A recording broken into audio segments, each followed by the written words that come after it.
Welcome to MuggleCast, your weekly ride into the Wizarding World fandom. I'm Andrew. I'm Eric. I'm Micah. And I'm Laura. And this week, your Harry Potter friends will discuss Chapter 13 of Prisoner of Azkaban, Gryffindor Versus Ravenclaw. So grab your Firebolt or your Comet 260 and get ready for the big game. But first, a couple of announcements. Visit our Patreon to hear us revisit the release of the Order of the Phoenix book 20 years ago. It was released this month. And stay tuned for another bonus MuggleCast later this week. Laura, can you tease that one for us? We're going to be recording it after today's ep. Yeah, we're going to be talking about the plethora of stories that are either heavily inspired by Harry Potter or may potentially be Harry Potter ripoffs that exist around the world. And we're going to be talking about where you draw that line. What's the line between inspiration and ripping the story off?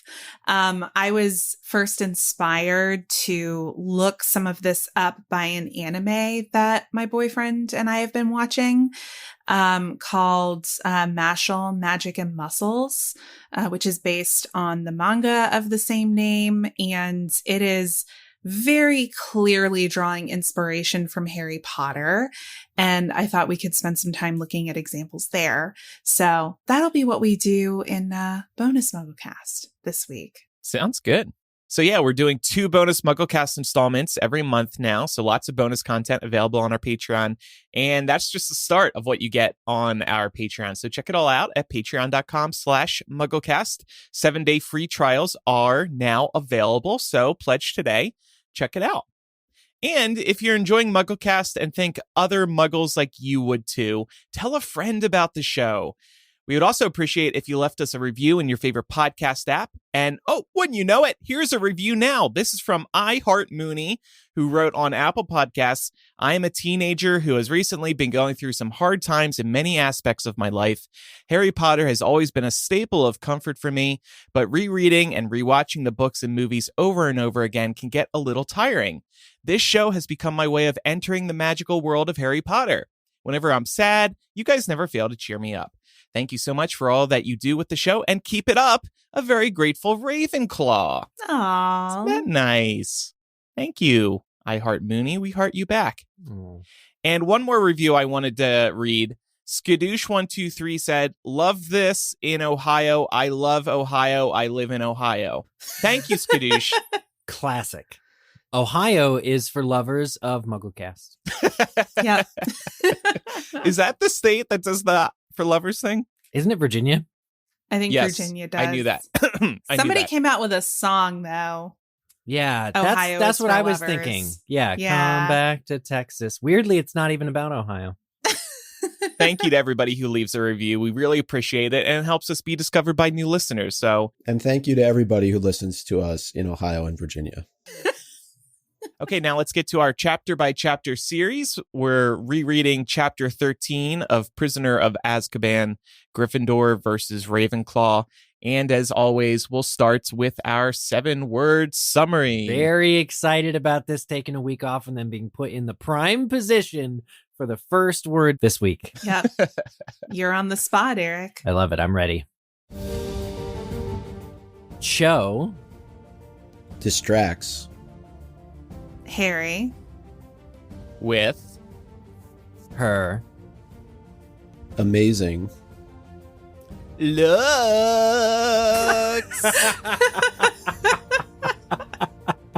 smile Skills. skills. Looks. I like the look. Yeah, I even typed it out that way. Yeah, that bumps it from acceptable or exceeds expectations to outstanding. It's really good. And thanks again to people who are voting on our 7-word summaries, how much you like them using the Patrons Facebook group. Thank you. Thank you. Last week was pretty solid. I'm just going to say that. Yeah, it's getting good votes. Well, let's get into our chapter here. I want to kick off this week's discussion by talking about a trio divided, because it feels like Prisoner of Azkaban is really the first book where we start seeing this trend of members of the trio feuding with each other for extended periods of time. So the chapter picks up with Ron still angry at Hermione over his suspicions that Crookshanks ate Scabbers. And Harry even notes he can't see how they'd possibly ever repair their friendship.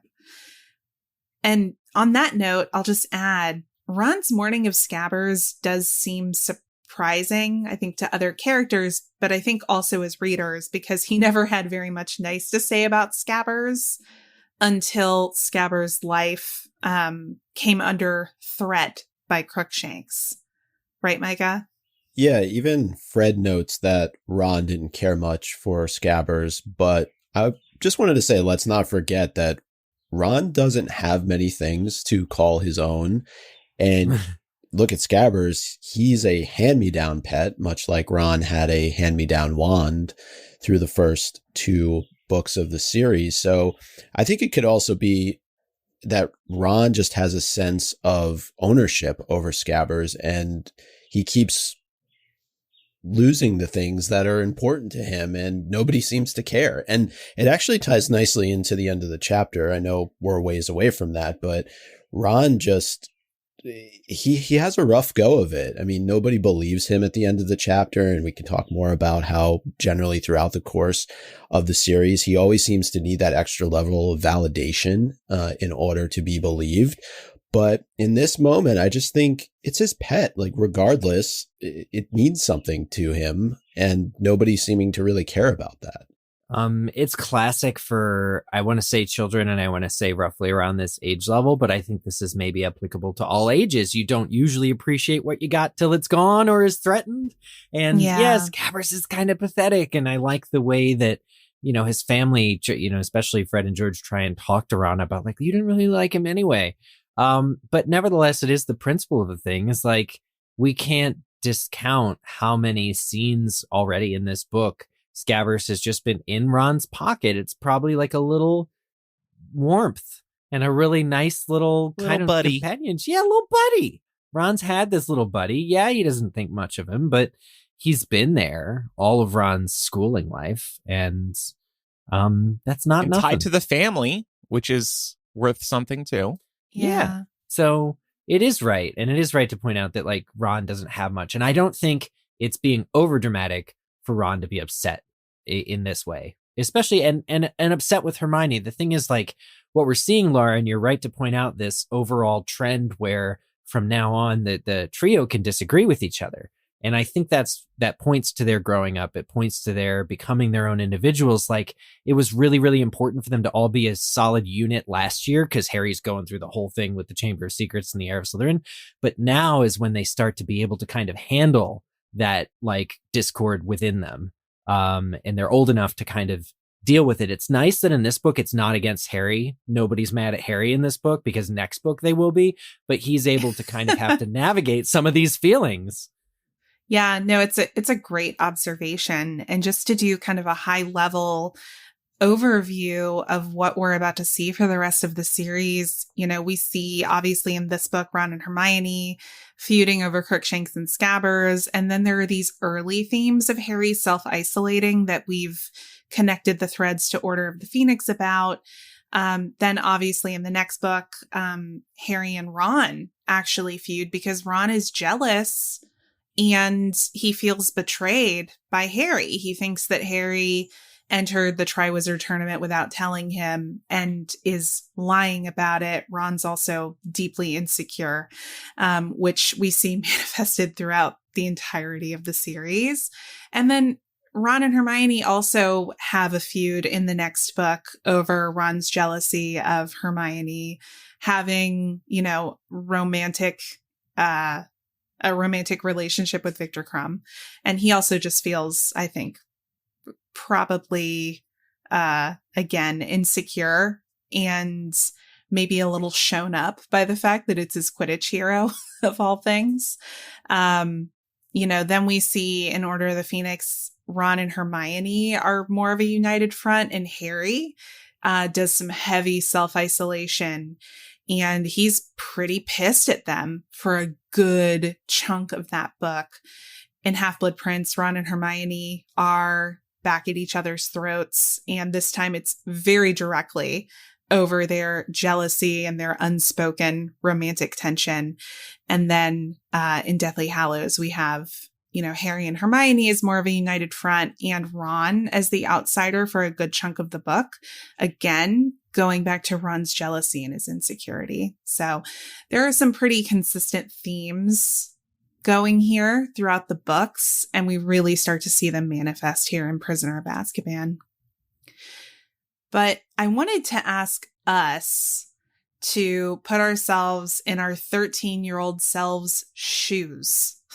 Okay. And take sides. Do you guys remember when we were this age and we had friends who were fighting?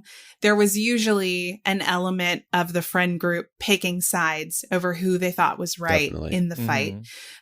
So whose side are we taking in this Ron and Hermione conflict? So I'm taking Ron because he is right. And I think Hermione might be struggling to deal with this because she knows that he is. And I just think that's a little hard for her to admit.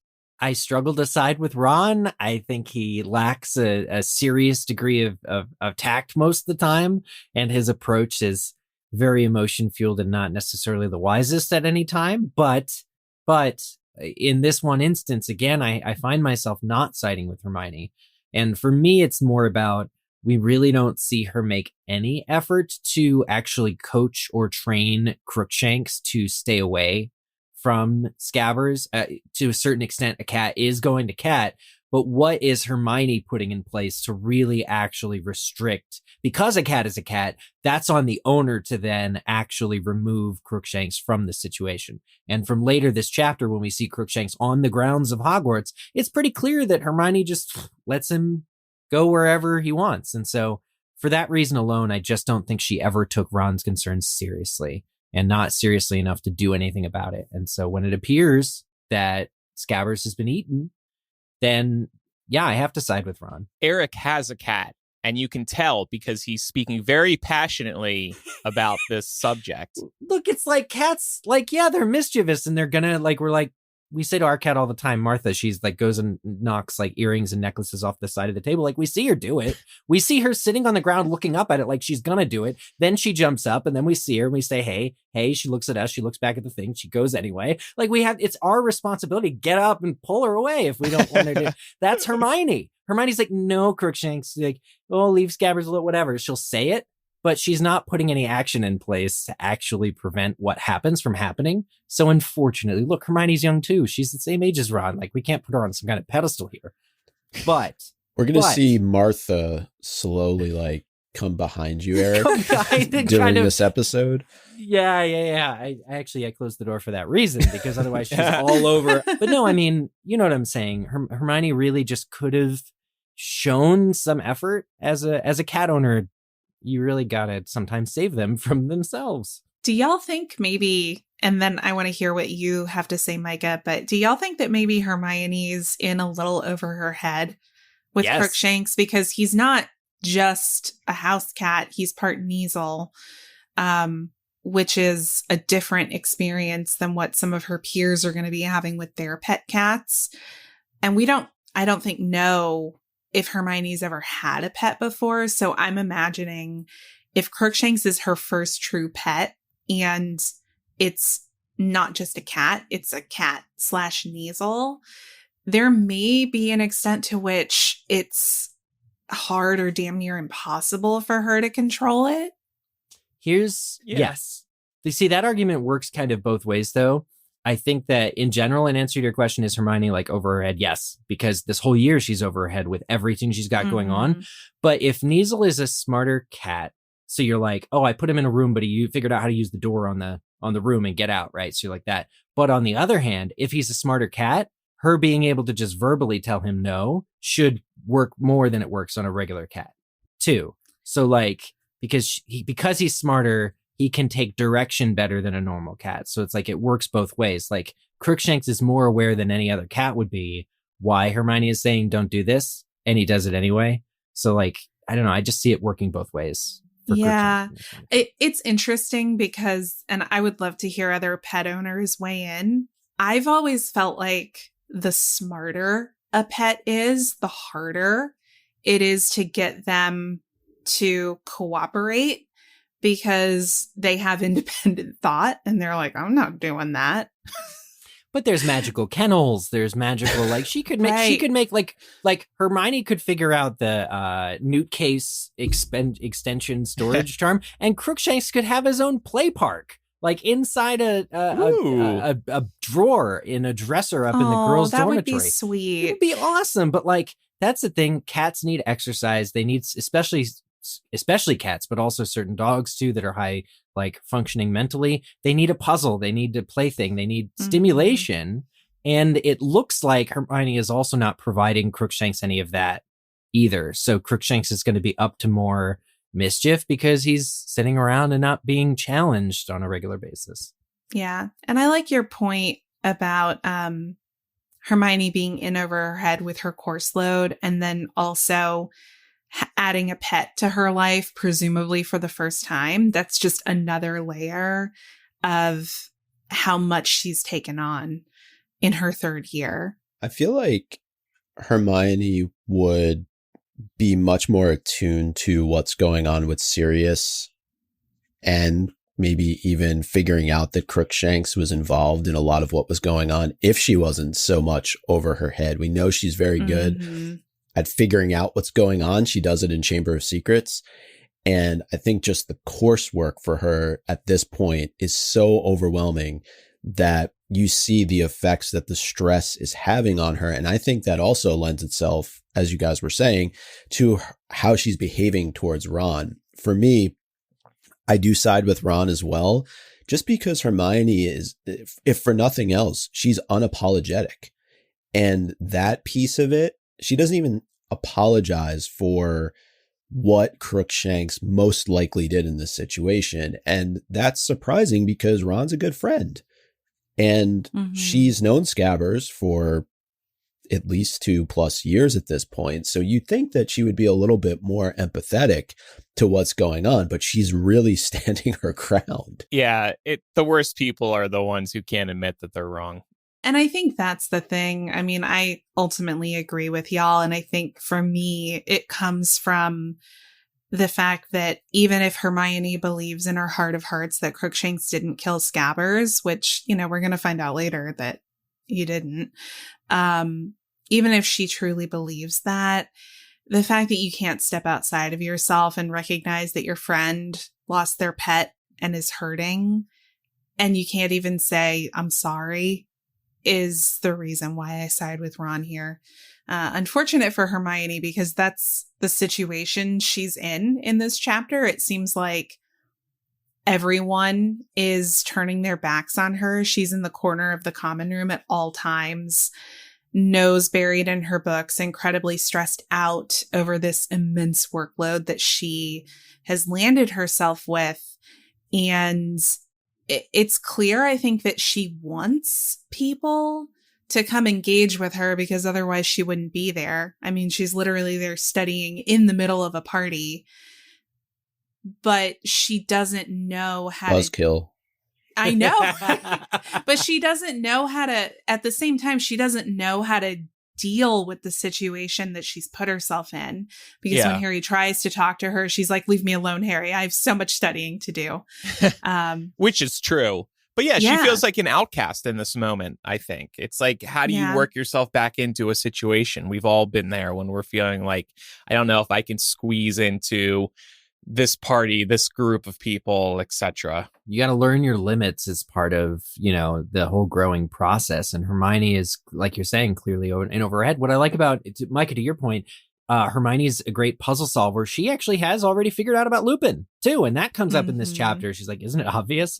But like, she is not in a place where she can divulge that because Harry and Ron aren't speaking to her, but she's also not making it any better. So she's now touting that she has this answer to this mystery, but also isn't able to figure out what she wants to do with that info because she's so overworked.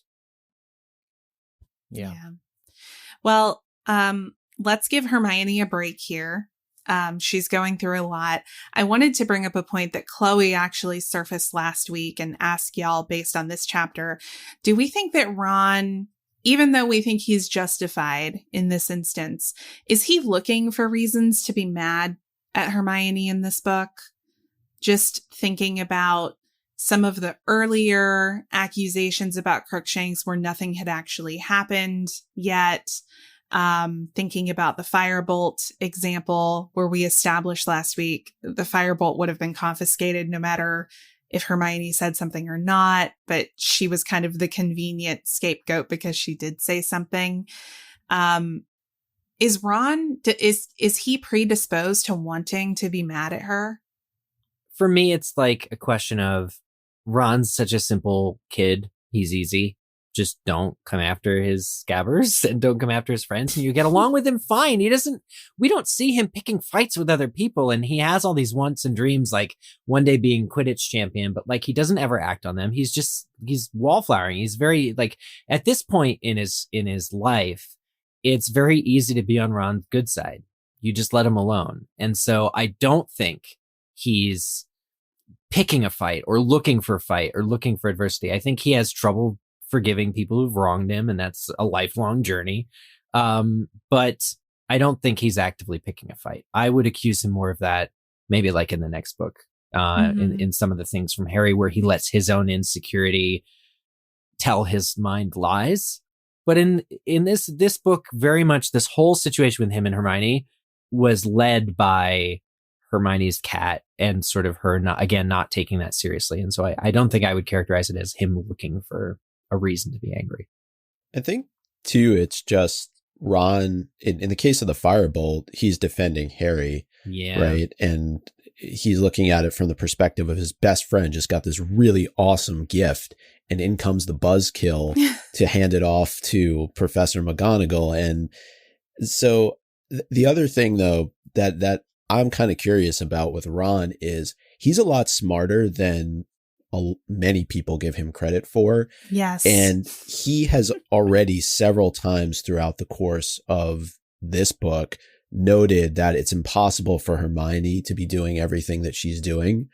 And I don't know that he's figured it out, but maybe there's part of him that's frustrated by the fact that Hermione isn't being truthful with him about what's happening. And so he's looking for moments to try and go after her a little bit. I don't know. Yeah. I love that idea, could be. actually, that he's like not even necessarily consciously, but he knows something's up and she's not being truthful. He's more inclined to be like offended or wounded by her just by like any small thing because he knows something is up that he can't quite have the time to grasp. There's a simmering anger underneath. Or is it attraction? It's both. It's a thin line, I think we're meant to assume. And I think that's more what Chloe's point was. He's so heavily scrutinizing Hermione and her time in this book. I think that's the first time we really see that in the series, where he's paying so much attention to her. And we see the contrast when Ron brings this up to Harry several times in the book. He's like, how does she have time for these classes? Like, this class was happening at the same time we were all in potions. So how could she be there? And you can tell Harry doesn't care. He's just like, yeah, whatever, Ron. Like, I don't know. I can't explain Hermione. She's weird. But Ron keeps coming back to it. And it's an interesting point because we see, you know, that attraction and that anger kind of manifest itself throughout the rest of the series with Ron and Hermione bickering. It seems like all the time, on and off, but we know there's this undercurrent of them liking each other. I'm just curious to know, you know, with that in mind and with it in mind that we have a TV show coming, how do we feel about how something like that would be portrayed on TV in say, you know, 2024, 2025, whenever this show comes out? Is that sort of in line with how we would want to see these characters portrayed? Because it's not a great thing. It's not a great thing to imply the age old trope of he's just picking on you because he likes you. I think every person who was socialized as female grew up hearing that kind of crap, and it's not good for your psyche. So I'm just curious to know if there's an opportunity to change things up there. With the TV show, I think there's subtle ways of doing it. I think we've seen that with shows that we've grown up watching. We can always kind of tell who's going to get together based on how they interact with each other, even going back to when they're a little bit younger and then they slowly start to age into where it's appropriate for them to be a little bit more intimate. And I think that that's likely what they'll do with Ron and Hermione.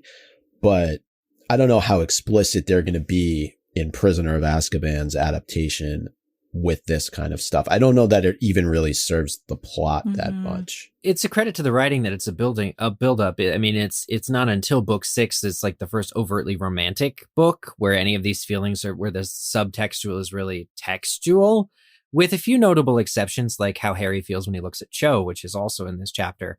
But like, I feel like the best way the adaptation could handle it is exactly like with that slow build where it's subtext, it's subconscious. You're not even aware you like this person. You're just kind of good with them in scenes.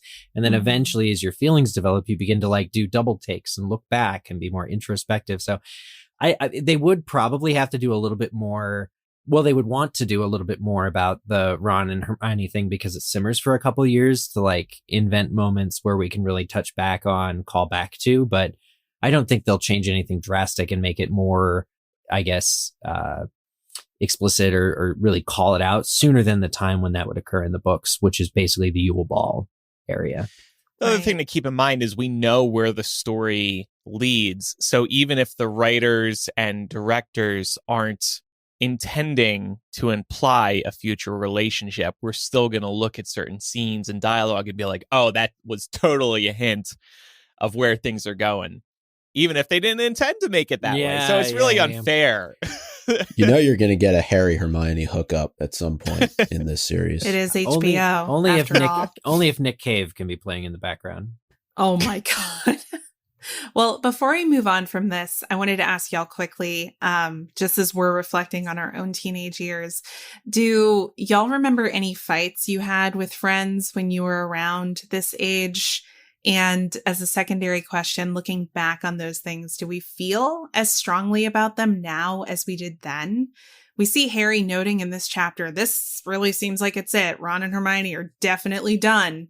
They're never going to be friends again.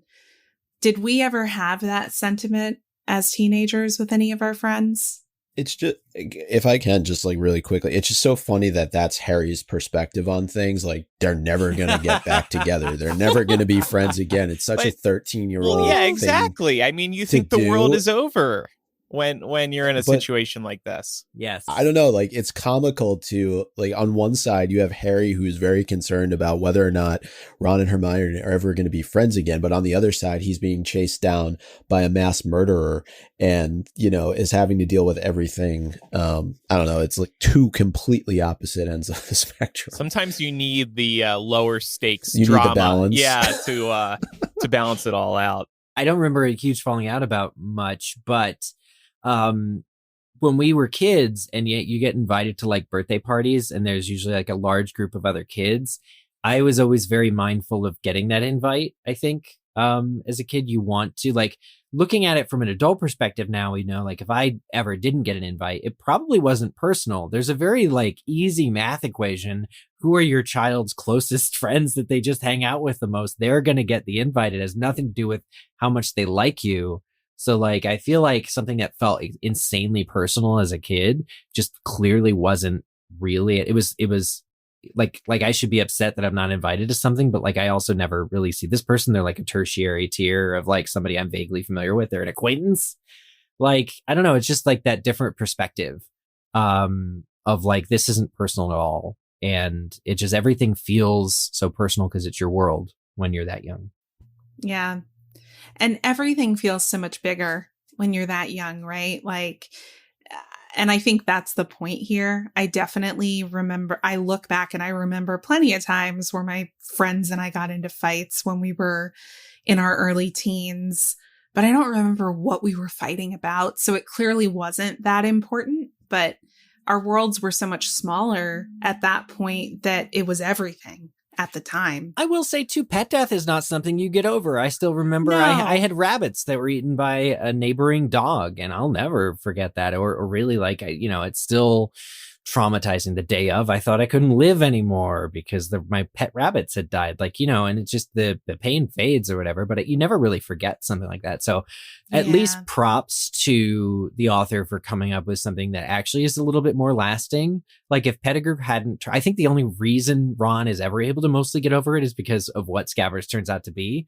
But otherwise, he would have a perfectly legitimate reason for being seriously distant towards Hermione the rest of the series, I think, because she really is behaving carelessly right now as it relates to this. And if Scabbers had been a beloved pet whose memory was not tarnished, he would still have cause to be upset with her years later, I think. I agree.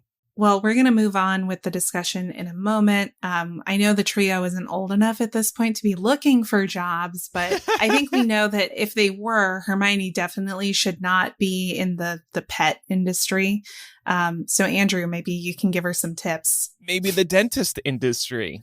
Maybe. This week's episode is brought to you by Indeed.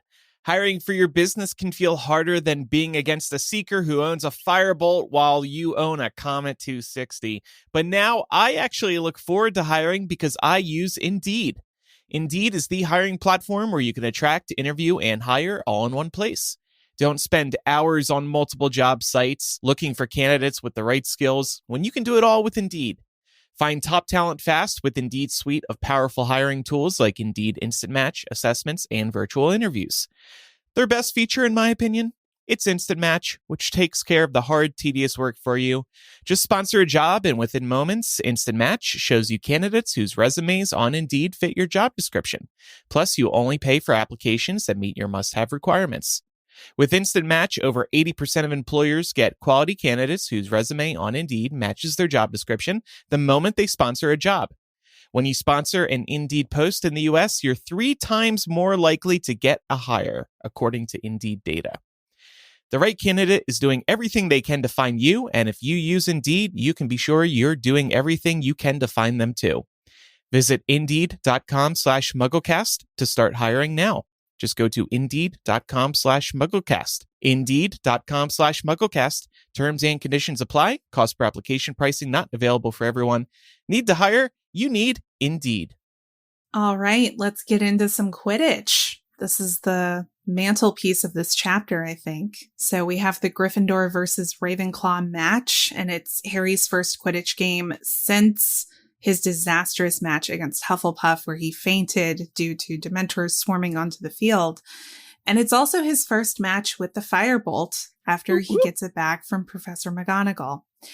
Something I wanted to touch on here. We did establish last week that the lack of broom standardization at Hogwarts creates unfair playing conditions, but this chapter really drives that home, starting with the fact that Cho Chang, despite being established as a good flyer, Harry notes it, she's a good flyer, has to resort to tailing Harry and cutting him off because she simply can't keep up on her Comet 260.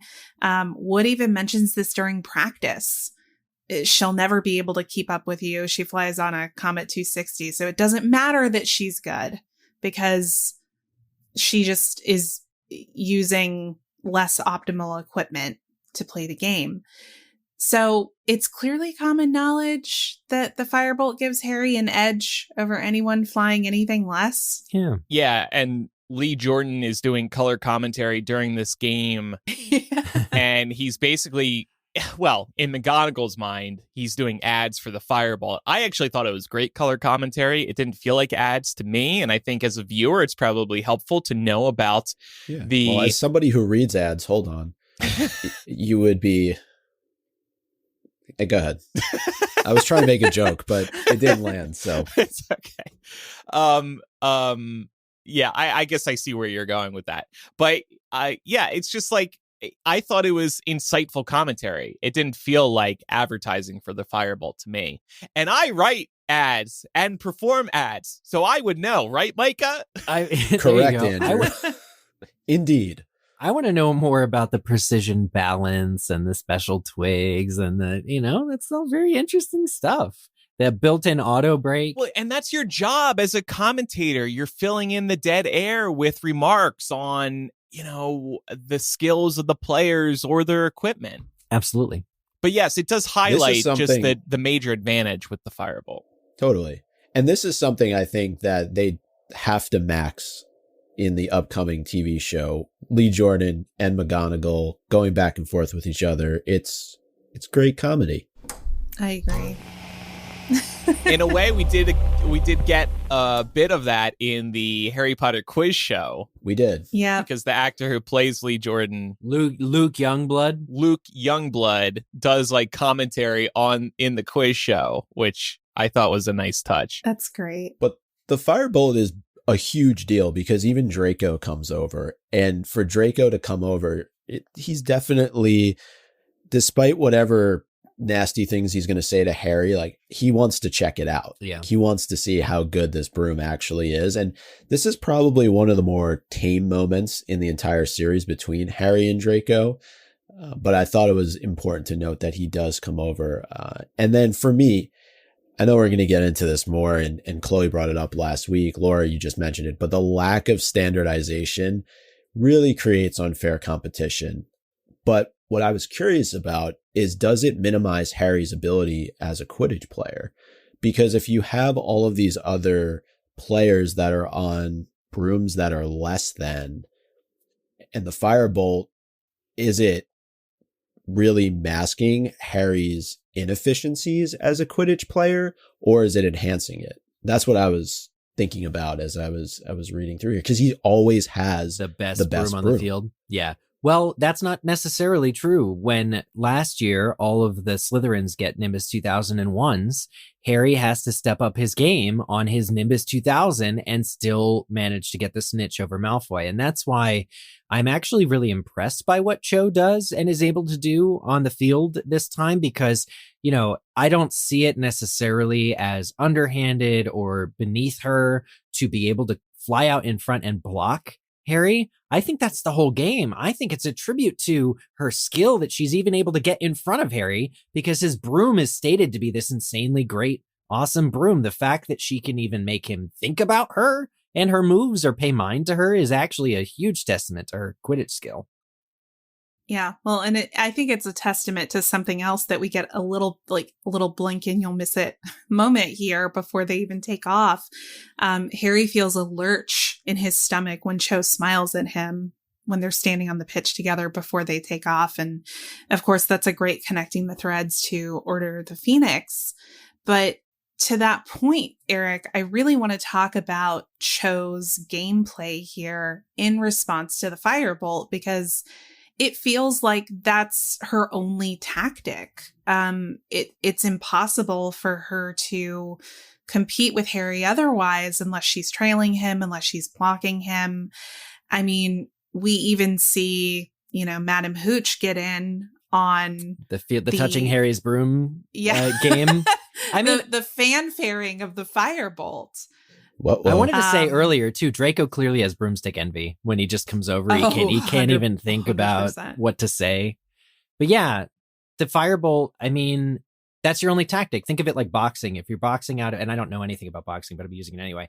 If you box out of your weight class, right, you have to be smarter. You have to figure out strategy, because if you're boxing with somebody who's much bigger than you, you need that tactic. Otherwise, you're going to get flattened. And so I just think of it as a standard practice. But I mean, I know Micah would know more. Like, are we saying it's cheap what Cho does, or what's the question really? Yeah. No. Let us know, Micah. Is this a thing that happens in the I'm not sports the world? expert by any means. I'm not a Quidditch player. Strategy, right? It's a part of sports.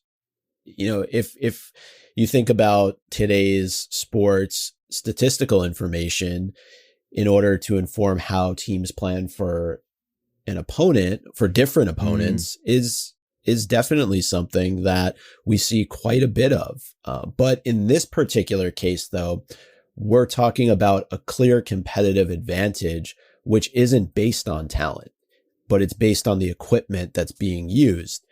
So that's where I have the struggle. I think when Hogwarts has Quidditch matches, that everybody should be flying on the same brooms, or the best brooms should be given to the Seekers because they need them. And that's why I was wondering, as a fellow Ravenclaw, if someone on Ravenclaw had a better broom than the Comet 260, why didn't they give it to Cho?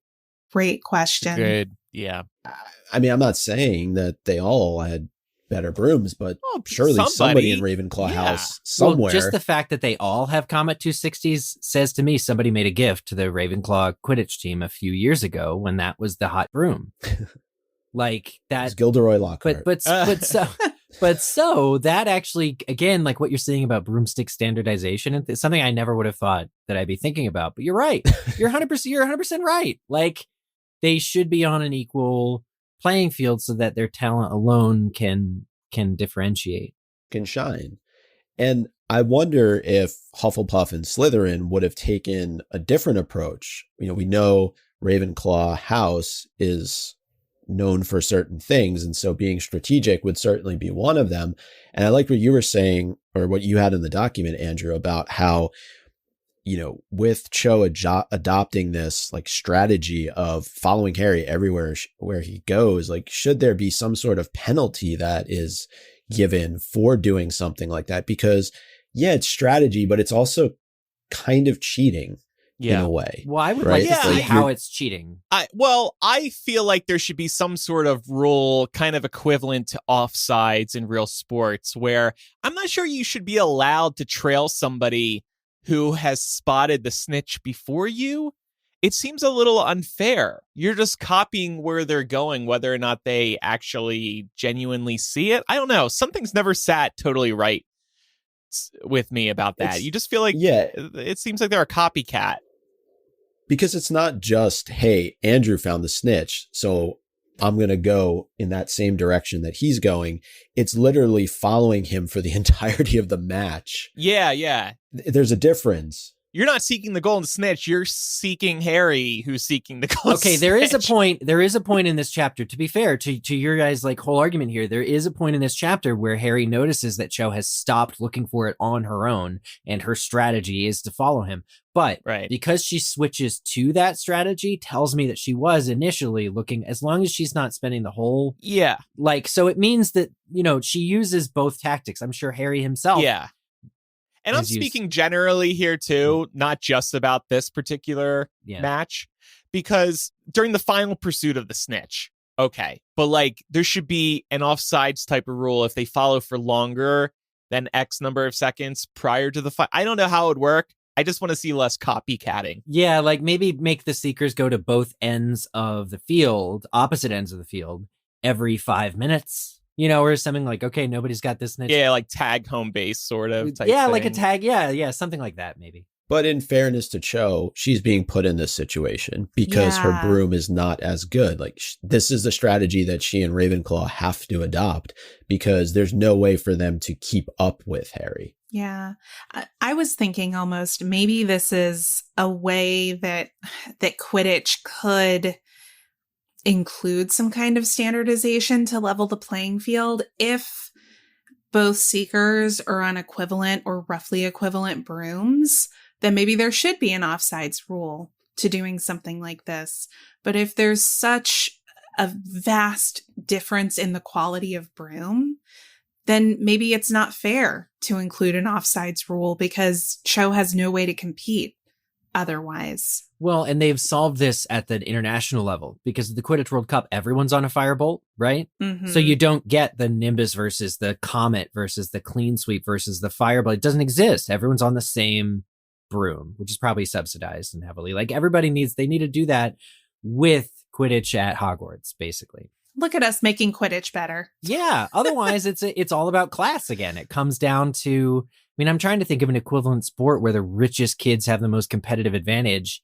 Unless we're talking about like what nutrients they eat for breakfast and, you know, higher quality meals than that. I don't think there's a similar comparison where like with brooms, yours can be twice as fast as the other guys, like naturally. And that has nothing to do with your athletic prowess at all. It's your broom. It's literally your vehicle of conveyance.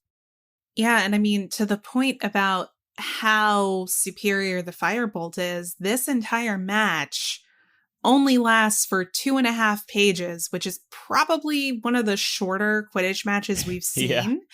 And much of that 2.5 pages is dedicated to Lee Jordan's commentary, where he's exclusively talking about the firebolt and Harry's observations about the firebolt superiority. So you don't actually get a lot of Quidditch exposition in this match at all.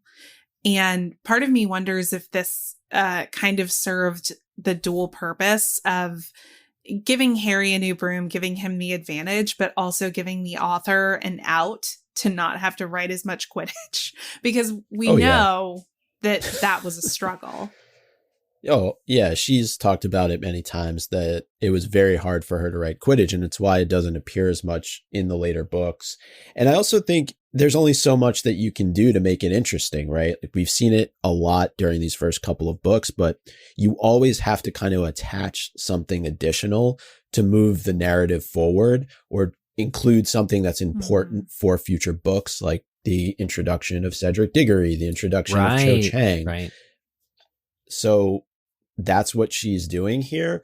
But I would imagine it gets kind of boring to have to try and write Quidditch and make it compelling book for after book. 7 books. Yeah. Yeah.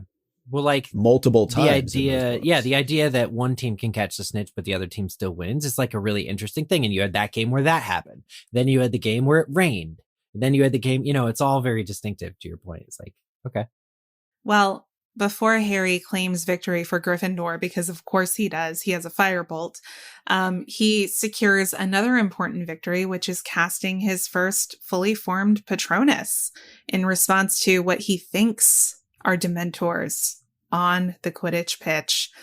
Great job, Harry. Except those weren't real Dementors. Yeah. I love that in it. But I love this. Yeah. And so I was wondering, did Harry's excitement of finding the snitch allow Harry to conjure the Patronus? Because I was wondering to me, that this too. doesn't seem like a really powerful memory. We know from his lessons with Lupin that it needs to be enough. And this was, from what we understand, like an actual Patronus that was cast. And so I'm wondering that, or was it because he really just didn't even think at all? He was in the moment, he was reacting, and his attention was more so focused on finding the snitch and not the Dementors. And it's like, okay, I got to get rid of these Dementors because I'm super laser focused on the snitch. It's a good point. It almost makes me think that his muscle memory kicked in response to all of his lessons with Lupin. As soon as he saw something that even vaguely looked like a Dementor, he did it without thinking. I think too, it would be slightly different if they were real Dementors after casting Expecto Patronum, like while his stag is galloping down. The book says he didn't pause to watch, his mind still miraculously clear, he looked ahead. That bit about his mind being clear wouldn't have occurred if the Dementors were actually there. So I think it would retroactively affect his ability to conjure the Patronus. Like, yeah, he's focused on Quidditch. It's totally right. He sees the snitch he's going for. He's like, not now, and casts the spell. But if the Dementors were really there would have been some kind of emotional component, or like in advance their essence that would have maybe made him stumble a little bit more. Since it's just humans, since it's just Malfoy and Flint and Crabbe and Goyle, that component of like hearing his parents doesn't factor in at all. Yeah, I agree with that. So he's struggling less than he normally would. I know. Between that and the firebolt, Harry just really has a leg up during this match. Mm-hmm. But we ultimately learn that it's Malfoy and his lackeys. It's Malfoy, Crabbe, and Goyle, and Marcus Flint, donned in long black robes and standing on each other's shoulders to try and sabotage Harry. Kind of funny. When Harry casts his Patronus, it stuns them. They're all knocked down, and then they're tangled up in their robes. Harry gets the satisfaction of seeing that sight and seeing Professor McGonagall reprimand them for doing this awful thing. But I wanted to ask, is 50 points from Slytherin enough of a consequence for doing this? Because Harry could have fainted and fallen off his broom again and Hell no. potentially hurt himself or die. Well, they do all get detention. Right. But we don't know what I it trust is. McGonagall. Did we I find out? trust McGonagall to make it bad, but no, 50 isn't. Yeah. 50 isn't enough. No, it's in my mind, it should be 50 each, not 50 total. And I would have suspended Draco and Flint from playing in their next Quidditch match. I think I that was would going have to been suggest nice. this too. Yeah. And detention served guard duty with real Dementors to give them a sense for Ooh. who they were trying to impersonate. They could have potentially impacted the outcome of the game, which impacts their standing in Quidditch this year. So I would maybe consider banning them for the rest of the season. That's I think it was unsportsmanlike that bad. conduct. Can't you get banned for that? Like, that's literally, if it were other Slytherins. Yeah, you can get suspended. Yeah. Yeah, if they just made other Slytherins do it, okay, you're cheering for your team, whatever. But since it's the players that are coming and doing this, that actually is like an extra layer of like cheating for me, Mm-hmm. I think. Well, and it's Malfoy. And Yeah, and it's funny because in Order of the Phoenix, Harry, Fred, and George all get suspended from playing by Umbridge because they nearly get into a fist fight with Malfoy over him saying really uncharitable things about Mrs. Weasley. So it's just an interesting connecting the threads moment there where Malfoy and his goons actually do something unprovoked to cheat and to sabotage Harry, and they don't get suspended. But then in a couple of books, Harry and team have a very natural, visceral reaction to something nasty that was said, and they get suspended for that. it's just a showing of how it's not ever going to be even or fair, I think. Yep. There are two systems of justice at Hogwarts, clearly. Well, and if Harry hadn't done so well against them, and like, I think part of their punishment, McGonagall's probably like, part of their punishment was getting attacked by a Patronus. Like, what a cool Mhm. thing that Harry did. If Harry had suffered more, or if it had been more taxing on him, if he had fallen off his broom, then the consequences would have been more severe. I wish we would have seen what happened when Dumbledore showed up, though, because we're told that he's like walking in that direction, but we don't actually get the payoff. Yeah. He probably laughed. He would have said something cutting. He did a little chuckle. Those silly boys. I've said before, he likes the chaos. He likes the drama. Yeah, he Yeah. probably enjoyed that. He's like Marie Kondo. He loves mess. But it's got to be a proud papa moment for Lupin. Yeah. Well, and imagine Lupin saw Harry's Patronus and saw what it was. Harry doesn't know at this point, not consciously, but that must have been quite the moment for Lupin to see Harry's Patronus appearing as a stag. Speaking of the Marauders, I want to chat a little bit about their place in this chapter because they definitely have one. We know before we get into the events of the later on in the evening, Gryffindor Tower is a party. It is a whole party. They are shutting the common room down. It gets to the point where Professor McGonagall has to come at like 1 I can hear the a.m. bass. in her Can you dressing dance gown. like a hippogriff? Na na na na na na na na. Yeah. I know, it's one of those common room parties on TikTok. That's Oh, how yeah. you can imagine it. But Professor McGonagall finally comes and shuts the whole thing down. They all go to bed. And this is where I want to draw some attention to the Marauders, because this is another chapter where all four of the Marauders play some kind of role. There's Peter for being allegedly murdered again. There's Lupin, present at Quidditch, Sirius, who breaks into Gryffindor Tower, and James. And I think we see James represented in the dream Harry has, where his dream is represented as Harry was walking through a forest, following something silvery white. He could only catch glimpses of it between the leaves. And he also heard hooves gathering speed. See, as I he always tried to picture follow that it. as Lily the Doe in a book 7 connection. Yes. So I'm so glad you brought that up, because I think there's an argument for both here. And we just don't even know it yet. He's chasing his parents. Yeah. Both their animal forms have hooves. I know. And there are 2 points where he's following their forms, right? There's that point in book 7, but he's also in the forest at the end of this book. Yeah, Right. chasing after the stag. Chasing after the stag. And that's the cool thing about this chapter specifically is Harry doesn't see what his Patronus is. He's focused on the snitch. Everyone else sees what it is, which is really cool. Yeah. Yeah, my gut tells me it's more looking ahead to the end of this book, but I like what you're saying here. It could very well be foreshadowing. Harry is woken from this dream to Ron screaming, and of course quickly learns that Sirius Black was standing above Ron with a knife. He had shredded Ron's bed curtains. You know, obviously we know now, looking for Peter. But I wanted to ask the question, because we know that Sirius he's in a particular kind of mental state with being on the run and also having been in Azkaban and being on his, vengeance story arc at the moment. If Scabbergrew, as I like to call him, had been there. Scabbergrew sounds like something you're going to drink to replace your bones. I know. My God. Ooh. We'll have to see what was that potion called Harry had to drink? Scabbergrew? Scabbergrew. Do you declare canon? God, no. Do we think that Sirius would have attacked regardless of Ron being there? It seems like the reason he doesn't, obviously it's Ron waking everybody up is part of it, but if Scabbers, aka Peter, had been there, would Sirius have thrown all caution to the wind and been like, F it, I'm here, this is my moment? And would Ron getting hurt have just been collateral damage?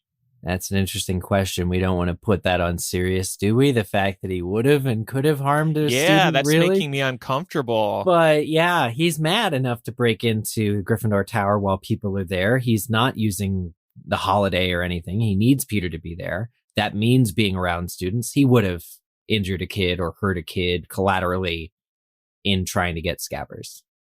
And Micah, you raised this question early on in the episode. Ron is dealing with a lot of emotional damage in this chapter.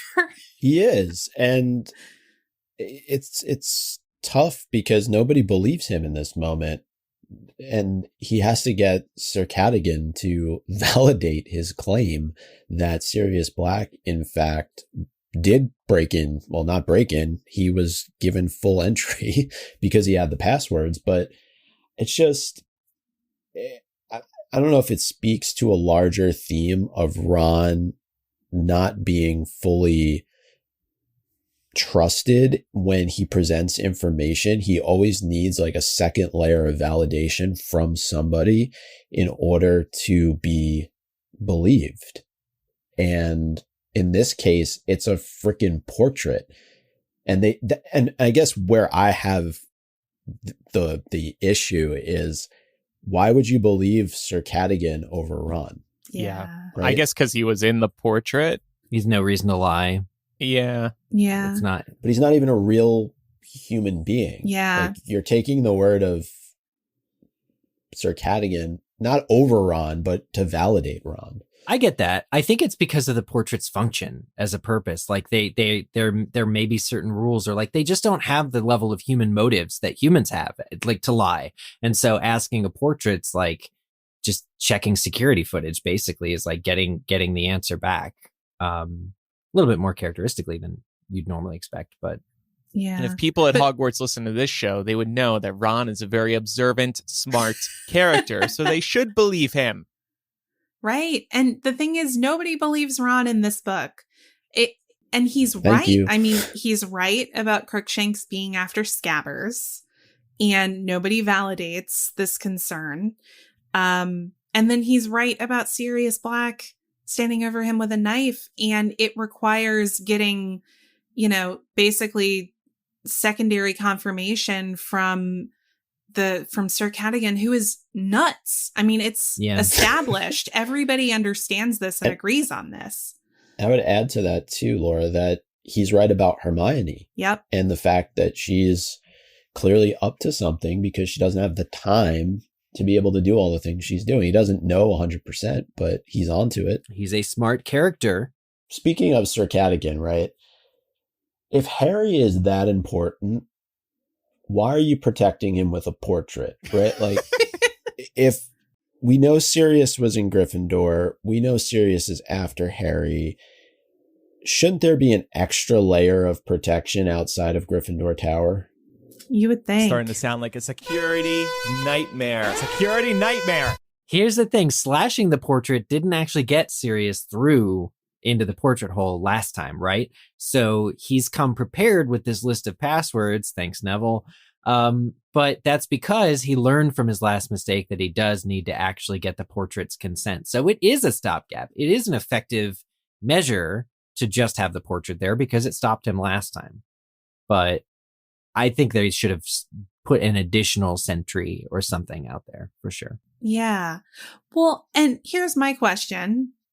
Did Cadogan, are we, I feel we like haven't decided. We go back and forth. I I say Cadogan, whatever. Yeah. Well, did Cadogan just let Sirius run down the list of passwords, trying each one until he got it right? Like, how are there not security measures against something like this? Right. I don't get it. Like, I think about my iPhone or anything else. Too many password attempts. Well, your common room is locked. I've always reach out to your head of house to reset access. I love that. Or like with the phone, it self implodes now if you incorrectly type in the passcode like 10 times. I shouldn't use the word implode right now, but oh right, too soon. Or saying so was too soon. I always pictured this way differently than you guys. I picture it as a very pleasant conversation between Sirius Black and Sir Cadogan of like, not only do I have the password, but actually I have a few. And then Cadogan is dumb enough to see it as like extra authentic, like that he has the multiple passwords. Like, not only am I authorized to come in here, but let me tell you how authorized I am. I'm going to give you the next 3 passwords too, right? Okay, great. I'm awesome. I'm in.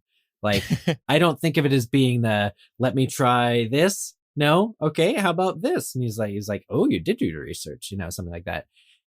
But I actually just thought of something else. The fact that Sirius was a Gryffindor and knows Gryffindor Tower more than anyone else in the school that's a non-Gryffindor means there should be dozens more security agents here because that's who he's after is Harry, presumably. He's after a Gryffindor and he was a Gryffindor. You got to know he knows every end table. He knows every surface. He could walk it in the dark the way that we are all familiar with our homes and could do the same. Like, that actually raises additional reasons why the Gryffindor common room should be much more secure. In fact, why not move the Gryffindor common room this year to like the 3rd floor corridor, which they're not using, or somewhere else that Sirius Black would not have this innate knowledge of, having attended the school. I also just have a problem with Cadogan letting, let's say he doesn't even know who Sirius is, letting a 30-year-old man who's clearly not a Hogwarts professor into the common room. Yeah. Again, like that should be in dirty rags, no less. Right. Well, that is the funny thing, is that there's no discernment of like, if you have the password, you're allowed in. But does Cadogan not realize what happened to his predecessor here? Like, literally, she encountered this guy. Like, that should be number one. Is nobody thought to tell the portrait, if you see this person, don't let them in. Like, whether they have the password or not, just don't let this person attacked your predecessor. Show him a picture of what Sirius looks like. Like, that's what kind of I struggle with. But then even too, with the whole Gryffindor Tower thing, Sirius would have to know exactly where Harry, Ron, and the rest of those 5 sleep. Like, presumably there's more than just Harry and Ron in Gryffindor Tower. So is this like a moment where Crookshanks has been feeding information to Sirius about, okay, this is actually exactly where they sleep? Yeah. Well, don't the dorms label their year? In Hogwarts Legacy, they do. Yeah. They do? Oh, I missed that. Well, depending, I think the Slytherin one does. Yeah, I think they do. And, regardless, Sirius knows at this point that Ron has Scabbers. He knows that Harry and Ron are friends, and he knows how old Harry is. So given the fact that he knows Gryffindor Tower really well, it's probably not that hard for him to figure out. Yeah. How he discerned which bed it was is interesting. I don't know. He probably had 5 sticks on the ground laid out in an octagon shape or like opposing, and then asked Crookshanks which one Peter was in. Because he's not really after Harry at all, we know. Laura mentioned smartphone security, right? Like with the iPhone has Touch ID, Face ID. How about this at Hogwarts? Wand ID. Wand ID. Yeah. Wand chooses the wizard. Well, what if everybody's got their own wand. Change wands, it's a hassle because Ron just got a new wand and he had to go through the whole process. Yeah, well, Yeah. I mean, think about what happens if you have like Google Authenticator on your phone and you forget to remove it before you get your new phone. Sounds like a nightmare. And Laura, though, to your point, it's also another misdirect, right? That Sirius chose the wrong bed and was actually after Harry and not Scabbers. It's a great point. We can just wrap up this chapter by saying, poor Neville. Poor Neville. Yeah. He was set up for failure. We know he's forgetful. You put this guy in who changes the password multiple times a week. I wouldn't remember. I would probably be Neville in this case. I don't know how you would remember all the passwords if they're changing that frequently. Yeah. I was wondering because I had a thought that Neville, as a consequence for this, she says, what abysmally foolish person wrote a list of passwords. It's really harsh words just from now, like McGonagall. But I was thinking that maybe because he gets detention from this, whether he eventually had to serve detention with the Slytherins because their crimes are not the same, right? The ones who went on the field. Yeah. But I don't think I found proof of that. But looking ahead, he's banned from Hogsmeade, all future Hogsmeade visits. And he is unable to have the password. He always needs a buddy moving forward. These punishments are far greater than what Draco and Flint and Crabbe and Goyle got this same chapter. So I understand it's not quite the same as interfering with a sports game, but it's a little unbalanced from McGonagall here. Yeah. I mean, her thinking, I suppose, is that Neville put Harry and his fellow students at serious risk. Serious risk. But I see what you did there. Yeah. But, even though it was unintentional, I think the results, had Sirius actually been a mass murderer, would have been more disastrous, potentially for more students. So I think that's where McGonagall is coming from. But it does suck because it basically isolates Neville from his peers, and it could have resulted in some bullying amongst his peers. I don't think that happens. I think everyone kind of cuts him some slack, really. But it does suck. Hermione should have gotten detention after the fact because we know it's Crookshanks that ultimately stole the passwords and took them to Sirius, and she's responsible for the actions of her cat. Yeah, she is. But the other thing that came to mind is how close is McGonagall's chambers to the Gryffindor common room? I was thinking about this both when she comes to stop the party, and then she shows up pretty quickly after the Sirius Black attack. They must share a wall. I don't know. Yeah, I'm thinking Hogwarts Legacy, we do get to see the chambers of all of the professors, and they're all in kind of different places. So I'm wondering, is she right around the corner? Yeah, I agree. Got to be close. Probably. I would think. That would make sense, I think, for each head of house to be close. Yeah. By.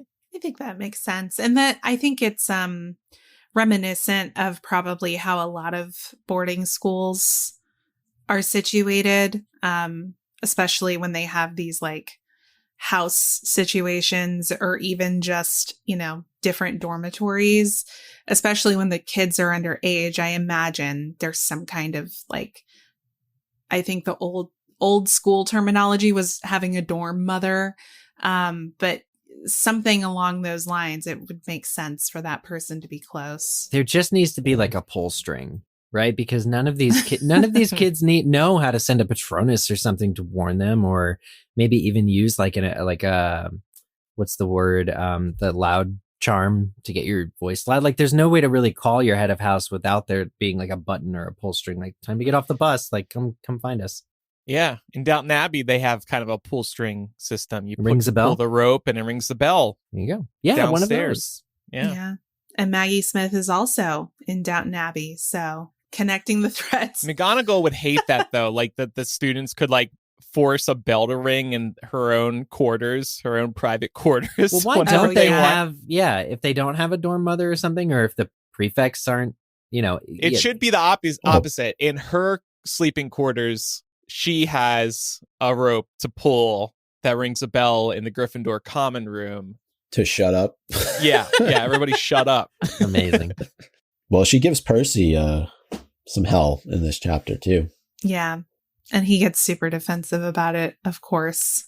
It's in character. He's such a twat in this chapter, though. We talk about that. But anyway, let's move on to some odds and ends here. Wanted to do another quick connecting the threads moment. When Harry goes to Quidditch practice earlier on in the chapter, and he lets Ron borrow the firebolt to test it out, Ron specifically asks to shoot a few hoops on the firebolt. And in Order of the Phoenix, he actually becomes the keeper for Gryffindor. So this is another one of those nice blink catch. and you'll miss it moments. And then I just wanted to ask, we know Percy and Penelope have a bet. Penelope's a Ravenclaw, about whether Gryffindor or Ravenclaw will win the match. And the prize is 10 galleons.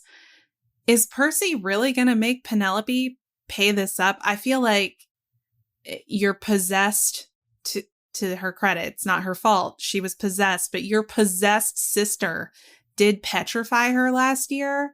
So I don't know that I would be rocking the boat. My man, like, what are you doing? My man. Furthermore, he doesn't have 10 galleons. Right. Yeah. Is that why he did this? He would make her, to get money? But then you're extorting your girlfriend. Like, this is the last person you should be seeing. Like, it's bad. It's really bad. Yeah. And it's just another reference to the Weasley family finances being mentioned in passing. Like, Percy's making bets that he can't even pay off. But that's why he's definitely going to collect, because he needs the money. Yeah. He could use it. Like, what was he going to do? Because he would have apologized and expected Penelope to forgive him, and she probably would have if it were the other foot, if Ravenclaw had won. Yeah, but he's such an ass to her earlier on in the chapter when she comes over to look at the fireball. He's like, no sabotage. Just like that.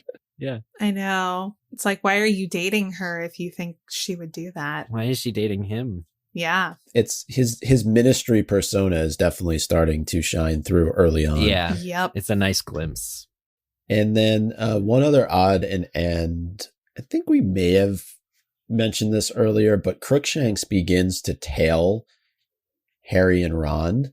We see him show up when they're walking back from Quidditch practice, and Ron picks up a stone to try and throw at Crookshanks, but Crookshanks gets away just in the nick of time. And I was wondering, as I was reading that part, Crookshanks is kind of in the bushes and in like amongst the branches, and I was wondering, are they walking past the Whomping Willow and not even recognizing it in this moment? And Crookshanks has just kind of positioned himself on the little knot that doesn't allow the tree to attack them. I don't know if it explicitly calls that out, but it doesn't call out the Whomping Willow, but I was wondering the same thing. Was Crookshanks visiting Sirius in the Shrieking Shack? Mm-hmm. Is this what's happening here? Yeah. And this becomes a trend now, right? Where Crookshanks starts to pop up in different places when really he's after Ron, not Harry, but usually they're together. So we'll have to keep an eye on it for the rest of the book. All right. Well, let's move into Most Valuable Wizard of the Week, our MVP of the week. I'm going to give it to Sirius for recognizing that his old school is a security nightmare and it'd be easy as heck for him to break in. Oh my God, are we giving MVPs to the Marauders? Because mine is for Peter Pettigrew. He successfully fakes his own death a second time. This took planning and strategy. It really actually did. Everybody buys that Scabbers is dead. So good for Peter. Well, not a Marauder, but maybe an honorary one. Madam Hooch, for taking a well-deserved power nap. Yeah. I mean, she just snoozes out during the end of Quidditch practice when she's supposed to be keeping an eye on Harry, talking more about that security nightmare issue that Hogwarts has. But good for her. You know, when you need a good nap, I don't blame anybody. She's probably overworked and underpaid anyway by Dumbledore. Yeah, very likely. And sticking to the Quidditch theme here, I'm going to give mine to the Firebolt for making Quidditch matches shorter. Because as much as we know that the authors struggled to write these scenes, they can sometimes be a struggle to turn into a fun discussion for the show. So thanks, Firebolt. Good observation. If you have any feedback about today's episode or the chapters ahead, you can send an owl to mugglecast@gmail.com, or you can use the contact form on mugglecast.com. You can also send a voice message. Just record it using the voice memo app on your phone and then email us that file. Or we got a phone number, which is 1-920-3-MUGGLE. That's 1-920-368-4453. We say it both ways because we want to show off we have a number with Muggle in the number. And then who likes to type in a word on their phone? So then we give the actual number. Can you even Gotta do that it both now? ways. Yeah, I'm trying to think on Yeah, you could still do that. Oh, yeah, I think okay. it's silly. Yeah, it says I was thinking about that earlier this week. I was like, why do I Chase is like call 1-800-321-CHASE? I'm like, I have to look at the letters, and then I realized we do that too, so we have never been talking. Anyway, next week we'll discuss chapter 14 of Prisoner of Azkaban, Snape's Grudge.